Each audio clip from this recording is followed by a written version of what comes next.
The Dalton-Hinsdale Little League has always relied upon the door-to-door fundraising efforts of our players selling raffle tickets and cash calendars.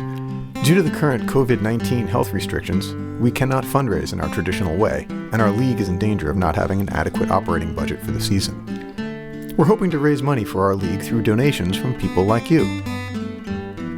Running a league takes money.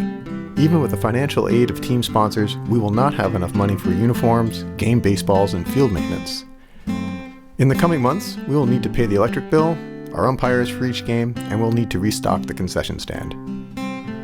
Our season has been delayed already, and there are a lot of questions around when baseball will start.